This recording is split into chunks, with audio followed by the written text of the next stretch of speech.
Inselmilkom nilqakom għal programm ieħor Kuxjenza. Illum se nkun qiegħda niddedika programm dwar it-trappjanti tal-organi u anka dwar il-jum dinji dwar il-mart tal-kliwi f'pajjiżna u neluf illi għandhom ikunu għaddew minn dawn it-tip ta' sfidi u fil-fatt ir-Renal Unit tal-Isptar Mater Dei jaħdem ħafna u t-tim tiegħu, però llum se nitkellmu wkoll dwar storja oħra. Miegħi fl-istudio barra li għandi persuna li għadha għaddejja bid-dialiżi, għandi wkoll persuna illi kienet f'xifer il-mewt u kellha biss fil-fatt 20 sena meta ta' ħasħażin u marret minnu fih l-emerġenza. Illum, grazzi għat-trappjanti u għad-donazzjoni tal-organi, għamlet trappjant tal-qalb, għandha 34 sena, miegħi għandi l-Kristi għat-tart, mbagħad wara se nitkellmu ma' Bradley Magro u ma' Josette Parnis. Kristina, u qed nirringrazzjak li ġejt il-programm. Storja kbira, ħafna domna nitkellmu, kellek biss 20 sena meta tak ħasħażin. Tispjega li x'ġara? Iva, kelli 20 sena ġifieri kont għaddejja bħaż-żgħażagħ kollha. Maġġorità minnhom dan ħasħażin u insomma mill ftit mitlufa minn sensija u kelli ovvjament imur l-isptar. U jisu hemmhekk indunaw li kelli xi ħaġa ħażina b'qalbi ma kienx qed taħdem tajjeb. Wara ħafna testijiet u għaddew diversi xhur indunaw li kelli kundizzjoni tal-qalb li kienet ovvjament qed timpatta l-mod ta' kif taħdem il-qalb u ovvjament imbagħad kienet timpatta ħajti b'mod minn ġenerali. U kif kont qed tħossok? Jiġifieri 20 sena kont għadek qiegħda tistudja xi bdejt tħoss? Fil-verità dak iż-żmien jista' tant kemm kont għaddejja bħajti li ma tibdix tinduna b'ċertu sintomi, imma mbagħad jisek once li tibda tiġi aware u anke iżjed kemm beda jgħaddi żmien u l-kundizzjoni sfortunatament baqgħet sejra l-ar li taqta' nifsek pereżempju eżerċizzju tkun diffiċli ħafna li tagħmel, iżjed kemm progressajt u mbagħad anke sempliċement nitla' sular taraġġ pereżempju, kont naqta' nifsi, ġifieri meta kont nikkompara lili nnifsi ma' nies li kienu tampari, ovvjament is-saħħa tiegħi ma kienitx tajba daqs kemm kienet. Kont ħossok jiġifieri batuta. Eżatt. U kontat li wkoll illi mbagħad l-istorja gravi tiegħek kien meta laqt 25 sena meta qalbet waqfet, kellek heart failure, tispjega li x'ġara u fejn kont, x'tiftakar? Il-kundizzjoni li kelli jien hija kundizzjoni progressiva, ġifieri li jista' jkun li inti hemm persuni li jistgħu jimmaniġġjawha b'mediċina pereżempju. Fil-każ tiegħi sfortunatament baqgħet tiġi tipprogressa, u allura l-qalb ġiet f'sitwazzjoni li ma setax tibqa' taħdem b'mod tajjeb biżżejjed biex jien nibqa' ngħix. Ġifieri baqgħet tmur lura u meta kont nagħmel l-iskens u hekk dejjem konna naraw li l-qalb il-mod ta' kif qed taħdem kien dejjem qed jonqos b'mod gradwali u b'mod li kien maġġel ħafna. So hemmhekk it-tobbiżhom qalu li jisma' issa l-qalb qed tiffejlja, waslet f'heart failure u allura kien żmien li jpoġġuni fuq il-lista. Imma hi waqfet qalbek ta' 25? Le, qatt ma waqfet, għall-grazzja tal-Alla, kelli l-ICD wkoll, jiġifieri ICD hija defibrillator li jpoġġulek ġo ġismek prattikament biex meta inti jkollok il-qalb jew tkun se tieqaf jew inkella r-ritmu tal-qalb ivarja ħafna milli kif suppost tidħol defibrillator biex terġa' tpoġġi r-ritmu ta' kif suppost biex inti qatt ma jkun hemm każijiet fejn il-qalb tista' tieqaf prattikament. Però mbagħad kont spjegajt li kien hemm tabib u li kien għallek qiegħda fix-xifer. Iva, dak kien fil-bidu ġifieri meta kont għadni l-qas biss ġejt diagnose niftakar kien hemm konsulenta u kienet xi ħaġa li laqtitni ħafna. Kien hemm konsulenta kien ġiet minn barra u niftakar wieħed minnhom dittajt speċi jismani tipo taf kif irridu nagħmlu xi ħaġa because she can die in a minute. U dak li huwan meta jkollok tkun daqshekk żgħira kliem laqas tistenna li ħadd tisma' għaliex inti tkun fi żmien fejn meta tkun ta' dik l-età taħseb li kollox sejr tajjeb, tista' tagħmel kollox qed tfadallek ħajtek quddiemek. U meta tisma' dak il-kliem huwa kliem xokkanti, ġifieri kien kliem hekk li jiena xxukjani. Kont qed tibża li jista' jkun li tiġi jiġi momentu għalla ħares qatt kont titlaqna? Meta tisma' dak il-kliem mbagħad tibża bla ma trid għax imbagħad bdejt nifhem jiena li kien hemm dak il-ħasħażin li tagħna seta' kien l-aħħar wieħed pereżempju dak li wassalni l-isptar. Imma mbagħad jisna ma bqajtx inħares liha bħala biża', ġifieri ma bqajtx nara li jisma' jien nista' mmut, kont naf li nista' mmut, ġifieri kont naf li għada li qatt ma kien garantit. Però jiena ħatta li jisma' dik il-wake up call għalija kienet li dak li għandi nagħmel ħanamlu. Dak li nixtieq nagħmel ħanamlu, lin-nies li kienu qrib tiegħi, lin-nies li huma viċin tiegħi dejjem provajt inżomm relazzjoni tajba magħhom għaliex jien għada qatt f'moħħi qatt ma kien baqa' garantit. U ara l-xokk tal-familja min jafa ta' għadek fjuru 20 sena. Iva, il-ġenituri ovvjament speċjalment u ħuti kien xokk li ovvjament ħadd ma jistenna. Però laki li għalkemm urewni support qatt ma poġġewni f'babir-rep u jgħiduli jisma' dik tagħmilli għax inti min jaf x'jiġri, jew dik tagħmilli għax inti kienu jieħdu ħsiebi u kienu għadhom sal-ġurnata tal-lum naħseb jinkwetaw għalija. Imma qatt ma waqfuni milli nagħmel dak li dejjem xtaqt. U mbagħad wasal it-trappjant tal-qalb. Spjegali l għandek 34 sena, kemm ilu li sar it-trappjant? Issilu ftit iżjed minn 6 snin. Spjegali l-proċess, ġifieri dana meta tkun fuq il-lista inti. Il-qalb tkun tħabbat, allura minn fejn tiġi din il-qalb ta' xi ħadd li jkun miet u xekk. Ta' xi ħadd u tkun tiġi preservata ta' malajr kif taħdem is-sistema. Kif is-sistema kif kienet meta għamilt it-trappjantin huwa ta' xi ħadd li jkun miet li kien ġi brain dead. Ġifiri li l-ċirkolazzjoni kienet għadha għaddejja, ovvjament l-organi kienu għadhom ħajjin, però l-persuna kien brain dead u sfortunatament ma kienx hemm tama li jibqa' jgħix ma jkunx fuq il-magni. Mbagħad jiġu ikun hemm tim tal-harvesting jgħidulu ġifieri li inti tmur li jieħdu l-organi minn dan il-persuna u fl-istess ħin kien hemm jien fil-każ tiegħi li wara li neħħew il-qalb minn din il-persuna mbagħad ġiet impoġġija fija. Issa, jiena di vera hekk inħoss meta nismaħħa. Meta saret l-operazzjoni? Taf kemm damet din l-operazzjoni? Le, ma nafx naf li damet ħafna sigħat, ma bl-moment ma nafx. Sewwa. U tiftakar meta qomt u kellek dil-qalb ġdida kif xħassejtek jew kien hemm sensazzjoni ġdida x'il-qalb ma kienx tiegħek qed ta' ħadd ieħor. L-istess jisu jibda mill-ġurnata li niftakar kien ċempilli fil-ħodu il-konsulent li għamili l-surgeon u għalli jisma sibna qalb, ġifieri kien kmini fil-ħodu għajjimniju. U dik ukoll li tajt jisek qas tkun tittemmen li fil-li qed tistenna u tant kemm f'moħħi ħajkolli nistenna l-ħafna żmien. Li qas stennejt. U kif ħassejtek wara li qomt b'qalb oħra? Tħossok li fl-aħħar ħanejx. U ħassejtek mill-ewwel aħjar? Mill-ewwel fimni għandek il-proċess tar-recovery. U jena jisudom 3 ġimgħat l-isptar ġifieri proċess ta' recovery, ovvjament inti tkun fis-sodda u tibda tqum bil-mod. Però wara l-ewwel ftit ġimgħat u inti tibda tiġi ftijak, tħossok aħjar. U rajtek differenti? Ġifieri fejn qabel ma stajtx immur nimxi pereżempju wara 3 ġimgħat li ħriġt mill-isptar, kont nista' mmur nimxi għal sija mingħajr ma jkolli nieqaf. U taf ta' min il-qalb? Le, ma nafx ta' min. U tixtieq tkun taf? Nixtieq nkun naf, però nemmen ukoll li ovvjament il-persuna, il-familjari li tawn il-qalb, nirrispetta li huma jridu jkunu lesti wkoll għax nista' nifhem kemm setet kienet deċiżjoni diffiċli. U min jaf kemm titlob għal dik il-persuna li kellha din il-qalb. Taf hekk hux mara jew raġel. Naf hekk kien raġel, kien iżgħar minni fleta. Nħoss kemm għalih, però iżjed u iżjed għall-om pereżempju li kellha tieħu dik id-deċiżjoni, ġifieri naħseb m'hemmx deċiżjoni iżjed altruistika minn hekk jiena li inti tkun għaddejja minn telfa kbira daqshekk, però fl-istess ħin qed tiddeċiedi li tgħin persuni oħra biex jgħixu li tagħti tama. U huma l-familjari taħseb li jafu li inti r-riċevitur laqqas? Le, ma naħsibx. Ma jkunux jafu. Ġifieri xaġa sabiħa kieku xi darba tiltaqgħu għax ġieli nara films u ġieli nara dokumentarju tkun xaġa sabiħa. Proset, Kristi.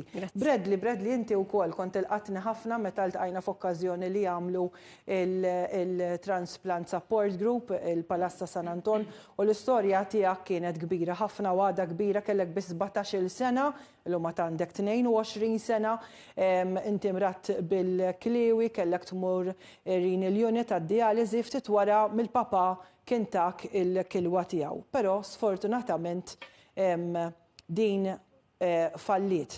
Mela, minn dakinhar law kien hemm xi żviluppi għax inti mela ejja nibdew minn hemm. Ta' 17-il sena, x'tiftakar meta imrat bil-Kliwi 17 bħal ma kienet Kristi u Fjur. Tkun għaddej student għaddej bil-ħajja tiegħek qed tikber u spiċċajt irrini l-unit. Ġifri, x'tiftakar dak iż-żmien milux wisq? Il-ġurnata kienet mat minn dawk il-ġranet illi ħajtin qalbet ta' taħt fuq. Jena qabel ma sirtina fl-imrat bikli u ma kelli l-ebda għadeja li kont marrid bikli u ġivi naturalment id-dijanjozi kienet xokk. Bus iktar ta' dik l-età 17 sena. Dak iż-żmien jena ftit li xejn kelli idea x'jagħmlu l-kliwi, x'kienet il-funzjoni tagħhom. Ovvjament kienet xokk mhux biss bħala d-dijanjozi manka l-fatt li f'salt wieħed ġejt biex ngħidu hekk introdott tal-dinja li għalija kienet totalment ġdida. Kont ġifieri ħażin ħafna meta sirt naf, kelli bżonn nibda mill-ewwel bil-dialysis. Ovvjament ma' żmien ma' xhur bdejt nitgħallem iktar dwar il-marda. Ma x'ħassejt ta' 17 u għadek dan żgħir u għadek? Xokk kbir. Għaliex kif qegħdin ngħidu ħajti inqelbet ta' taħt fuq. U kienet ġifieri dijanjosi illi ma bsarx illi se nirċevija. Ma mat l-istorja sabiħa illi l-papa kien meċ u tak kilwa u forsi reġi għattella ritratt tal-mekket naraw keħedak u għal-papa tijak. X'ismu l-papa? Manuel. Manuel inselmulu tak kilwa. U kemm domt tgawdi dil-kilwa li tak il-papa? Il-kilwa għamlet sentej taħdem sewwa u ġifri f'dawk is-sentej għabilt ħafna affarijiet fosthom anke bdejt l-istudji tiegħi l-Università ta' Malta. Il-kilwa reġgħet tatni l-ħajja. Meta eżempju n-nies isaqsuni eżempju x'ħassejt meta ġejt ħadt il-kilwa ngħidulhom illi ġejt twellit mill-ġdid. U anke eżempju l-aptit, reġa' ġi, l-enerġija reġa' ġiet, reġgħet ħadd il-ħajja bażikament. U hija memorja li nibqa' nos. Sfortunatament jiġri li xi kultant trappjanti falli. Għamilt sentej u mbagħad wara kif indunajt illi ġara xi ħaġa. Dak jisu kważi sentejn u xahar. Jisu minn wara li kont ħadd it-trapjant kont għamilt xi testijiet ta' demm rutina. Dan ovvjament bħala parti mill-proċess tal-follow para trapjant isir b'mod regolari testijiet ta' demm biex fosthom jimmonitorjaw il-funzjoni tal-kilwa. U r-riżulta li kelli test minnhom li jirriżulta ħafna ogħla milli suppost ikun. Sada f'dak każ meta jkun li jindaka li l-kilwa ma tkunx qed taħdem kif suppost. Ovvjament kelli bżonn nidħol emerġenza. Għamilt jisu madwar 3 ġimgħat l-isptar, saru ħafna testijiet. U bdejt ħossok li m'intix kif kont qabel dawk is-sentej li għat li kont tajjeb? F'dak iż-żmien ġifieri mbagħad meta l-funzjoni tal-kilwa marret lura, minna tajt li l-aptit beda jonqosli. Għabit 3 ġimgħat l-isptar u eventualment ir-riżulta li kelli wara ħafna testijiet dik li jgħidu rejection. Fejn bażikament il-ġisem tiegħi ma jkunx qed jaċċetta il-kilwa. Mbagħad terġajt fuq id-dialiżi ġifieri? Eventwalment għamilt jisu madwar 9 xhur innexxinna nistabilizzaw is-sitwazzjoni għal ftit. Għalkemm il-funzjoni tal-kilwa xorta baqgħet inqas milli suppost, però sfortunatament hemm din rejection kienet aggressiva u progressiva, allura jisu wara 9 xhur il-funzjoni dejjem sejra lura, eventwalment tant kemm marret lura li kelli bżonn nerġa' nibda id-dialysis. U inti kemm il-darba tmur ir-renal unit? 3 darbit fil-ġimgħa. 3 darbit fil-ġimgħa. Minn dakinhar kien hemm xi żviluppi?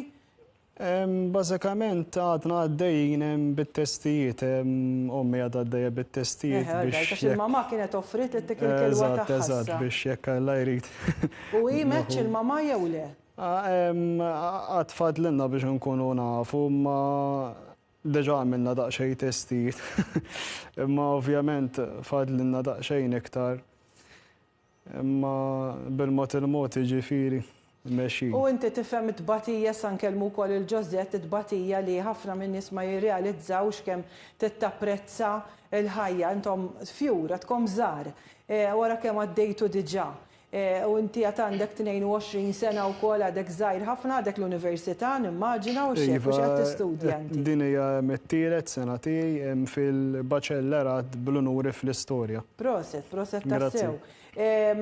Però kif wieħed japprezza illi l-ewwel nettu ta' tmur għad-dialiżi jgħidu li wara tkun għajjin ħafna u x'hekk. U ma tistax tixrob kemm trid. Dik hija għalija speċjalment fis-sajf. Sagrifiċċju kbir. Sagrifiċċju kbir għax titqgħod attent kemm tixrob, speċjalment fis-sajf tkun isħana. Kważi naturali dak li jkun tgħid ħa nixrob xi ħaġa sħana. Aħna dik irridu naħsbuha darbtejn. Ekku, tittoqgħod iktar fil-frisk biex forsi ma Eżatt, u jekk ħad tixrob bil-qis ukoll. Bil-qis. Ġożett, żewġ persuni stejjer kbar, ħafna u nirringrazzjakom li ġejtu taqsmu din l-istorja. Ġożett, inti ta' kuljum tara il-pazjenti naf kemm tħobbhom ukoll fil-fatt irrealizzajta s-sena l-oħra kont bdejt nara kemm tħossa lihom. Illum kemm għandkom pazjenti li ħabba mart fil-kli u jiġu renal unit. U naf li hemm minnhom jagħmluh id-dar. Tgħidli ftit is-sitwazzjoni kif in illum? Mela. Bħalissa għandna 385 pazjent li qed jagħmlu trattament tal-kliwi, 70 minnhom jagħmluhom id-dar. Riċenti ftaħna Satellite San Vincenz għax ma konniex qegħdin inlaħqu mad-demand tal-dialysis biex kull pazjent kemm jista' jkun jieħu dawk it-tliet darbiet fil-ġimgħa ku possibbli biex aktar iħossu aħjar u l-komplement jiġu Mater Dei u għandna wkoll Għawdex, Satellite oħra Għawdex ukoll. Satellite ġifieri servizz ieħor fejn daqs li kieku ġew ir-renal unit u x'hekk. U daw San Vincenz mhux għax ikunu anzjani, kull min ikun msejjaħ u x'hekk. Min jgħix fil-qrib, ġieli jgħidulek ħajar immur hemm li niġu Mater Dei, l-akwata ta' żejtun, lu hawnhekk ikunu jippreferu imorru dik l-inħawi. Sewa. U 3 fil-ġimgħa u 4 sigħat kull darba. 4 sigħat kull darba. 4 sigħat kull darba għandkom 70 li jagħmlu d-dialiżi d-dar matul il-lejl u x'hekk. Jagħmlu dialiżi hemm minnhom matul il-ġurnata skont xi jażlu. Jew boros manwali jew inkella bl-APD, bl-automated peritoneal dialysis fejn hemmhekk jagħmlu mad-9 sigħat, 10 sigħat imqabdin mal-magna fejn isir il-proċess permezz ta' fluid li jkun bit-sokkor flok ta' dem bit-sokkor. Fej hemmhekk jitnatfu matul il-lejn, meta huma riqdin. Biex kemm jista' jkun ma jitilfux, speċjalment daw breadwinners tal-familja li qegħdin jaħdmu jibqgħu għaddejjin mill-proċess. Fil-fatt Bradley jiġi dialysis ta' bil-lejn, it-tnejn l-erba' u l-ġimgħa. Fejn issa ħanżidu wkoll it-tlieta il-ħamis u s-sibt jew il-ħadd għax id-demand kibret biex kulħadd ikun jista' jieħu 3 darbiet. U speċjalment daw in-nies il-ħoloq it-twilight primarjament, dawk in-nies li jaħdmu biex almenu il-pazjenti filgħodu meta matul il-ġurnata jew bħal Bradley l-università jkompli il-ħajja tiegħu. U l-etajiet kif qegħdin l-iżgħar u l-ikbar? L-etajiet bej 20-90. Bej 20 sena? Għandkom inqas minn 20 sena? Sa 20. 20 sena u l-ikbar persuna l-iktar età 90 sena. Marelli, ħafna ta' 90 sena wkoll.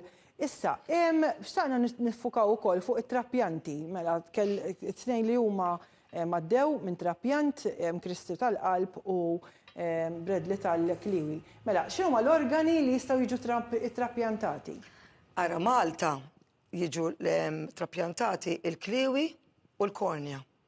Qabel kien isiru il-qalb, forsi Kristin laħqet għamli ta' Malta. Ma la madomx isiru għaw Malta l-qalb. Madomx isiru. Fejt isiru? Qed isiru iżmet, isqallija, ġifieri il-pazjenti li jkollhom bżonn trappjant tal-qalb iridu jmorru iżmet. Bażika bħalissa jekk mistejra żball hemm persuna waħda tistenna qalb, waħda b'fwiet u 3 pulmun. Li daw meta jkollhom bżonn iridu jmorru iżmet fej sqallija fej issir it-trappjant hemmhekk. Allura minn fejn jittieħed it-trappjant ma jistax ikun Malti u x'hekk? Le, Aħna meta nikkoordinaw, meta aħna għandna Malti Organ u aħna ħadna l-Kliwi li hemm bħalissa 95 qed jistennew trappjant tal-Kliwi u hemm tal-Korneas ukoll, meta nieħdu dak lokalment isiru nżommuha aħna. Il-kumplament li il-relatives jew u il-reġistra li iħalli tal-kunsens li jittieħdu l-organi l-oħra nofruhom barra. Fejn hemmhekk naraw isiru ħafna testijiet li l-organi jkunu tajbin li tista' toħodhom, fejn hemmhekk nofruhom il-barra u ġieli jkun hemm Maltin li qed jistennew trappjant ikunu. U għal-trappjant tal-qalb taf hekk hemm xi lista? Hemm wieħed. Hemm wieħed. U dan jiġifieri la jinstab trappjant imur f'dan l-isptar li qed fi Sqalija. Eżatt. Xtaqt inkun naf ukoll, kif baqgħet is-sitwazzjoni naf kien diskussa fil-Parlament, kif bqajna fuq il-reġistrazzjoni tad-donazzjoni tal-organi qabel kien hemm l-opt-out? X'inhu l-iżvilupp illum? Bħalissa qiegħda opt-in, so dak li jkun juri x-xewqa li jrid jidħol u jinkiteb bħala membru, bħala registered li bħalissa biżna 30,200. L-opt-out waqgħet. Bħalissa, sal-lum il-ġurnata, kon qegħdin nagħmlu il-DBD, il-brain death, meta l-moħħ jimut, u nieħdu l-organs kif semmit Christine, u nieħdu l-organs. Issa għaddejja diskussjoni ta' DCD fej ċirkolazzjoni tieqaf fej il-qalb tieqaf tħabbat, il-qalb tispiċċa, ma jkunx hemm reversible, tmut il-qalb fej hemmhekk qegħdin jikkonsidraw li jittieħdu l-organi wkoll. Hemm proċess ieħor. Sfortunatament kif dejjem ngħidilkom il-ħin hawn itir ilma li għaddew xi 10 minuti imma għaddit kważi nofsija, għaddejjin fil-ġimgħa tal-kampanja, Ġozett messaġġ qasir naf li hemm Mater Day, hemm il-mixja, forsi tispjega li ftit fil-ħin qasir. F'Marzu nagħmlu l-fojer, għandna l-ġimgħa l-fojer mid-9 ta' Marzu sa 12, sa 13, sorry, bej 8 is-sija, u mbagħad fil-15 għandna mixja b'solidarjetà mal-pazjenti li batu bil-Kliwi mid-9, 9:30 fejn it-tinje għal nibqgħu diħlin il-belt. Tajjeb. Joseph Parnix, Charge Nurse fil-Renal Unit Mater Day, Bradley, Magro, grazzi Kristi Attard, grazzi tal-istejjer ta'kom. Dan huwa Kuxjenza, grazzi lid-direttur James Azzopardi u l-kru kollu li għandi miegħi illum. Segwu aktar dettalji ħantella aktar posters fuq il-paġa ta' Kuxjenza, Facebook u Instagram għal aktar informazzjoni. Grazzi li kontu magħna.